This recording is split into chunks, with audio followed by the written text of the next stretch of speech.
আজ সকালে নতুন নেইল পলিশ লাগিয়েছিলাম। গোলাপি রং। ছেলে বলেছিল খুব সুন্দর লাগছে। দুপুরে তার জন্য খেতে দিচ্ছিলাম। সে মুখ হা করে খাওয়ার জন্য বসেছিল। আমি চামচ দিয়ে ভাত তুলে তার মুখের কাছে নিয়ে গেলাম। হঠাৎ সে আমার হাত ধরে আমার তর্জনী আঙুলটা মুখে নিয়ে চুষে নিল। আমি চমকে উঠে হাত সরিয়ে নিলাম। বললাম, এ কি করিস? সে বলল, মা, তোমার নেইল পলিশের গন্ধ এত সুন্দর যে নিজেকে সামলাতে পারিনি। আমি বললাম, এসব কি বলিস? লজ্জা করে না? সে আমার হাত আবার ধরল। বলল, মা, তুমি যখন নিজেকে সুন্দর করে সাজাও, আমি তখন তোমাকে শুধু মা হিসেবে দেখি না। তোমার এই রূপ, তোমার এই সাজসজ্জা, এসব আমাকে পাগল করে দেয়। আমি তোমাকে একজন নারী হিসেবে ভালোবাসি। তুমি আমার স্ত্রী হও, বিয়ে করো আমাকে, খাবারের প্লেট টেবিলে রাখা রইল, কিন্তু আমার ক্ষুধা কোথায় যেন মিলিয়ে গেল। এই গল্পটি সম্পূর্ণ শুনলে আপনাদের পানি অটোমেটিক বের হয়ে যাবে, সো যত দ্রুত সম্ভব হাতের কাছে টিস্যু নিয়ে বসে পড়ুন। বিছানার চাদর যেন নষ্ট না হয় সেটা সম্পূর্ণ খেয়াল রাখার অনুরোধ জানিয়ে গল্পটি এখন শুরু করব। তার আগে সর্বশেষ অনুরোধ, দয়া করে এমন পানি বের করার গল্প নিয়মিত শুনতে আমাদের চ্যানেলটি সকলেই সাবস্ক্রাইব করুন। ধন্যবাদ। হ্যালো বন্ধুরা, আমার নাম মালিকা খান। আমার বয়স ৪১ বছর। আমার স্বামীর নাম রহিম খান, বয়স ৪৭ বছর। আমাদের ২ সন্তান, তানভীর আর সানিয়া। তানভীর ২০ বছর বয়সী, ইউনিভার্সিটিতে পড়ে। সানিয়া ১৩ বছর বয়সী, হাই স্কুলে যায়। কিন্তু আসল ব্যাপারটা হল, সেদিন তানভীর যা করেছিল তার পেছনে ছিল একটা বিশাল রহস্য। আমার নেইল পলিশের গন্ধে আসলে মিশে ছিল এক ধরনের বিষাক্ত পদার্থ যা তার মস্তিষ্কে প্রভাব ফেলেছিল। এই রাসায়নিক পদার্থটি এসেছিল আমাদের বাড়ির কাছের একটি গোপন ল্যাবরেটরি থেকে। গল্পটা শুরু হয়েছিল ৩ মাস আগে। আমাদের এলাকায় নতুন একটি কসমেটিক্সের দোকান খুলেছিল। দোকানের নাম ছিল মায়াবী বিউটি পার্লার। সেখানকার মালিক ছিল এক রহস্যময় মহিলা, নাম তার ছিল রেশমা বেগম। তার বয়স হবে ৫০-এর কাছাকাছি। কিন্তু দেখতে মনে হতো ৩০-এর মতো। সবসময় কালো পোশাক পরে থাকত আর তার চোখে ছিল এক অদ্ভুত ঔজ্জ্বল্য। রেশমা বেগম আমাকে বিনামূল্যে একটি স্পেশাল নেইল পলিশ দিয়েছিল। বলেছিল এটা তার নিজের তৈরি, একদম নতুন ফর্মুলা।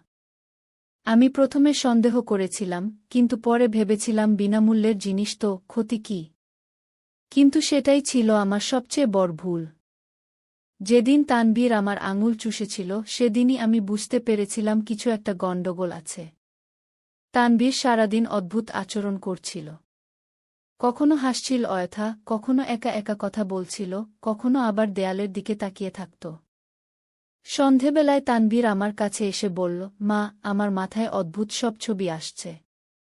মনে হচ্ছে আমি যেন অন্য কোনো জগতে চলে গেছি। সেখানে সব কিছু উল্টোপাল্টা। গাছেরা কথা বলছে, পশুরা উঠছে, আর মানুষরা মাটির নিচে থাকছে। আমি প্রথমে ভেবেছিলাম ও পড়াশোনার চাপে হয়তো অসুস্থ হয়ে পড়েছে। কিন্তু পরদিন সকালে যখন দেখলাম তানভীর ঘুমের মধ্যে অদ্ভুত ভাষায় কথা বলছে, তখন বুঝলাম ব্যাপারটা গুরুতর। আমি ডাক্তারের কাছে নিয়ে গেলাম তানভীরকে।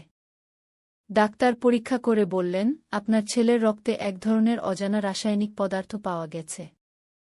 এটা কোনো প্রাকৃতিক উপাদান নয়, কৃত্রিমভাবে তৈরি। কিন্তু এমন কোনো পদার্থ আমি আগে কখনো দেখিনি।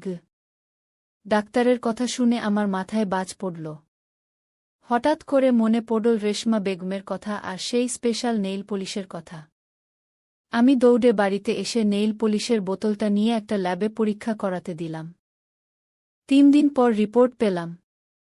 তাতে লেখা ছিল যে নেইল পলিশে মিশানো আছে এক ধরনের হ্যালুসিনোজেনিক কেমিক্যাল যা স্পর্শের মাধ্যমে শরীরে প্রবেশ করতে পারে। এই কেমিক্যালের নাম ছিল মায়াবিন ৭৭। এটা এক ধরনের মাইন্ড কন্ট্রোল ড্রাগ। আমি সঙ্গে সঙ্গে পুলিশে খবর দিলাম।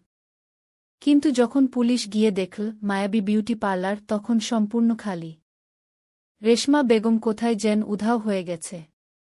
দোকানে শুধু পড়ে ছিল কিছু ভাঙা আয়না আর ছোট ছোট কাচের টুকরো। পুলিশ তদন্ত করে জানতে পারল যে রেশমা বেগম আসলে একটি আন্তর্জাতিক চোরাকারবারি চক্রের সদস্য। তারা বিভিন্ন দেশে মাইন্ড কন্ট্রোল ড্রাগ তৈরি করে বিক্রি করত। তাদের উদ্দেশ্য ছিল মানুষের মস্তিষ্ক নিয়ন্ত্রণ করে তাদের দিয়ে অপরাধমূলক কাজ করানো। কিন্তু গল্পটা এখানেই শেষ নয়। তানভীরের অবস্থা দিন দিন খারাপ হতে লাগল। সে সারাক্ষণ বিটবিট করে অদ্ভুত সব কথা বলত। কখনো বলত সে স্বপ্নে দেখছে যে রেশমা বেগম তাকে ডাকছে। কখনো আবার বলত যে সে একটা গুপ্ত সুড়ঙ্গ দেখতে পাচ্ছে যেটা আমাদের বাড়ির নিচ দিয়ে গেছে। একদিন রাতে তানভীর ঘুমের মধ্যে উঠে বাইরে যেতে চেষ্টা করল। আমি তাকে থামিয়ে জিজ্ঞেস করলাম, কোথায় যাচ্ছিস? সে উত্তর দিল, মা, রেশমা খালা ডাকছে। বলছে গুপ্তধনের জায়গা দেখিয়ে দেবে গু। আমি বুঝলাম যে ড্রাগের প্রভাবে তানভীরের মস্তিষ্কে ভুল সিগন্যাল যাচ্ছে। তাকে হাসপাতালে ভর্তি করালাম। ডাক্তাররা নিয়মিত ট্রিটমেন্ট দিতে লাগলেন। হাসপাতালে থাকার সময় তানভীর একদিন আমাকে বলল, মা, আমি স্বপ্নে দেখেছি যে আমাদের বাড়ির পেছনের বাগানে একটা গোপন কক্ষ আছে। সেখানে রেশমা খালা অনেক অদ্ভুত জিনিস লুকিয়ে রেখেছে গু। প্রথমে আমি ভেবেছিলাম এগুলো হ্যালুসিনেশন। কিন্তু কৌতূহলবশত একদিন আমি বাগানে খোঁজাখুঁজি করলাম। আশ্চর্যের ব্যাপার হল, আসলেই বাগানের এক কোণে মাটি কিছুটা নরম ছিল। মনে হল যেন কেউ এখানে মাটি খুঁড়ে আবার ভরাট করেছে। আমি স্বামী রহিমকে ডেকে বিষয়টা জানালাম। আমরা দুজনে মিলে সেখানে খোঁড়াখুঁড়ি শুরু করলাম। প্রায় 3 ফুট খোঁড়ার পর একটা কাঠের বাক্স পেলাম। বাক্সটা খুলে দেখি ভেতরে আছে অনেকগুলো কাচের বোতল, কিছু কাগজপত্র আর একটা ডায়েরি। ডায়েরিটা খুলে পড়তে শুরু করলাম। সেখানে লেখা ছিল রেশমা বেগমের সব পরিকল্পনা। সে এই এলাকার অনেক মানুষকে তার বানানো ড্রাগ দিয়েছিল। তার উদ্দেশ্য ছিল একটা বড় ডাকাতির দল তৈরি করা। সে চেয়েছিল মানুষের মস্তিষ্ক নিয়ন্ত্রণ করে তাদের দিয়ে শহরের বড় ব্যাংক ডাকাতি করাতে। কিন্তু ডায়েরিতে আরও অনেক চমকপ্রদ তথ্য ছিল। রেশমা বেগম আসলে একা কাজ করত না। তার সাথে ছিল আরও 5 জন। তারা বিভিন্ন শহরে এই ধরনের বিউটি পার্লার খুলে একই কাজ করত। সবচেয়ে অবাক করা বিষয় হল, ডায়েরিতে লেখা ছিল যে আমাদের এলাকার অনেক মানুষই তাদের ড্রাগের শিকার হয়েছিল। কিন্তু বেশিরভাগ মানুষই টের পায়নি কারণ ড্রাগের মাত্রা ছিল খুব কম। আমি সঙ্গে সঙ্গে পুলিশকে খবর দিলাম। তারা এসে ডায়েরি আর বাক্সের সব জিনিস নিয়ে গেল। এরপর শুরু হলো ব্যাপক তদন্ত।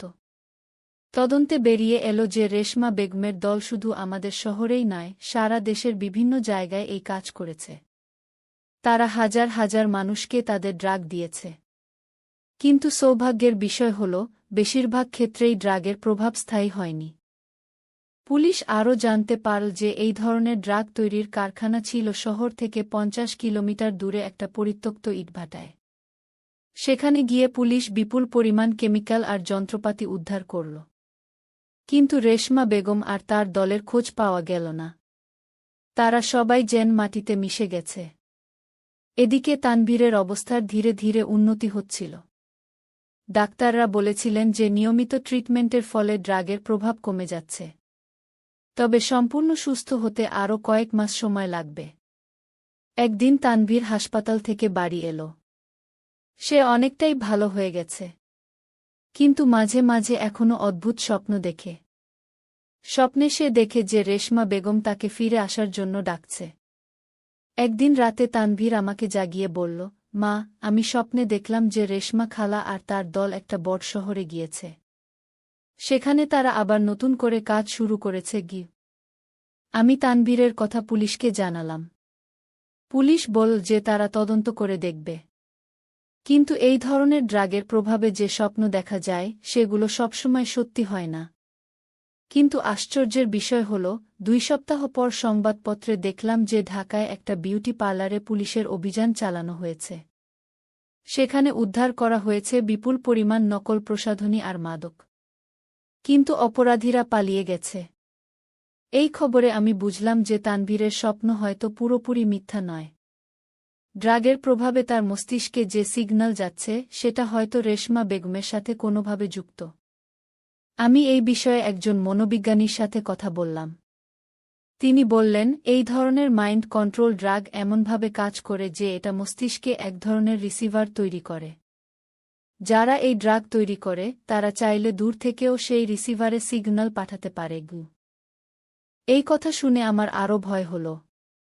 মানে রেশমা বেগম চাইলে এখনও তানভীরের মস্তিষ্কে প্রভাব ফেলতে পারে? মনোবিজ্ঞানী বললেন, হ্যাঁ, এটা সম্ভব। তবে নিয়মিত ট্রিটমেন্টের ফলে এই রিসিভারের ক্ষমতা কমে যায়। আর কয়েক মাস ট্রিটমেন্ট চালিয়ে গেলে এই সংযোগ সম্পূর্ণভাবে বন্ধ হয়ে যাবে। এরপর থেকে আমি তানভীরের যত্ন নিতে লাগলাম আরও বেশি করে। সে নিয়মিত ডাক্তারের কাছে যেত, ওষুধ খেত আর ফিজিওথেরাপি করত। কয়েক মাস পর তানভীর প্রায় সুস্থ হয়ে গেল। সে আবার কলেজে যেতে শুরু করল। কিন্তু এখনও মাঝে মাঝে অদ্ভুত স্বপ্ন দেখে। একদিন সানিয়া আমাকে বলল, আম্মু, আমার একটা বান্ধবী বলেছে যে তাদের এলাকায় একটা নতুন বিউটি পার্লার খুলেছে। সেখানকার মালিক নাকি খুবই সুন্দর প্রসাধনী বানায়। সানিয়ার কথা শুনে আমার গায়ের লোম খাড়া হয়ে গেল। আমি জিজ্ঞেস করলাম, সেই পার্লারের নাম কি? সানিয়া বলল, স্বপ্নিল বিউটি কর্নার। আমি সঙ্গে সঙ্গে পুলিশকে ফোন করলাম। তাদের জানালাম নতুন বিউটি পার্লারের কথা। পুলিশ বলল তারা খোঁজখবর নেবে। পরদিন পত্রিকায় দেখলাম যে স্বপ্নিল বিউটি কর্নার থেকে পুলিশ একজন সন্দেহভাজন মহিলাকে গ্রেফতার করেছে। তার কাছ থেকে পাওয়া গেছে বিপুল পরিমাণ রাসায়নিক পদার্থ। এই খবরে আমি কিছুটা স্বস্তি পেলাম। কিন্তু মনে মনে ভাবলাম, রেশমা বেগম কি এখনও পালিয়ে বেড়াচ্ছে? সে কি আরও কোথাও এই ধরনের কাজ করছে? তানভীর এখন অনেকটাই ভালো। সে নিয়মিত পড়াশোনা করে, বন্ধুদের সাথে আড্ডা দেয়। কিন্তু আমি জানি যে এই ঘটনার প্রভাব তার মনে রয়ে গেছে। সে এখনও মাঝে মাঝে বলে, মা, আমি যদি সেদিন তোমার হাত না ছুতাম তাহলে কি এসব হতো না? আমি তাকে বলি, এসব তোর কোনো দোষ নেই। এটা ছিল একটা দুর্ঘটনা। আর এই দুর্ঘটনার মাধ্যমেই তো আমরা একটা বড় অপরাধী চক্রের খবর জানতে পেরেছি। এই পুরো ঘটনা আমাদের পরিবারকে অনেক কিছু শিখিয়েছে। প্রথমত, আমরা বুঝেছি যে বিনামূল্যের কোনো কিছু নেওয়ার আগে সতর্ক হতে হয়। দ্বিতীয়ত, পরিবারের কোনো সদস্যের আচরণে যদি হঠাৎ পরিবর্তন দেখা যায় তাহলে সঙ্গে সঙ্গে বিশেষজ্ঞের পরামর্শ নিতে হয়। আর সবচেয়ে বড় যে শিক্ষা পেয়েছি সেটা হলো যে আমাদের চারপাশে এমন অনেক অপরাধী থাকতে পারে যারা সাধারণ মানুষের ছদ্মবেশে থেকে নানা ধরনের ক্ষতি করার চেষ্টা করে। তাই সব সময় সতর্ক থাকতে হয়। আজকে তানভীর আমাকে বলল, মা, আমি একটা গবেষণা করতে চাই। এই ধরনের ড্রাগ যাতে আর কেউ বানাতে না পারে সেজন্য আমি কেমিস্ট্রিতে বিশেষ পড়াশোনা করব। তানভীরের এই সিদ্ধান্তে আমি খুশি হয়েছি। একটা খারাপ অভিজ্ঞতা থেকে সে ভালো কিছু করার অনুপ্রেরণা পেয়েছে। কিন্তু গল্পের আসল মোড় ঘুরল 6 মাস পর। একদিন সকালে আমি দেখলাম যে আমাদের বাড়ির সামনে একটা অদ্ভুত চিহ্ন আঁকা। চিহ্নটা দেখতে অনেকটা সর্পিল আকৃতির, আর তার মাঝখানে একটা চোখের মতো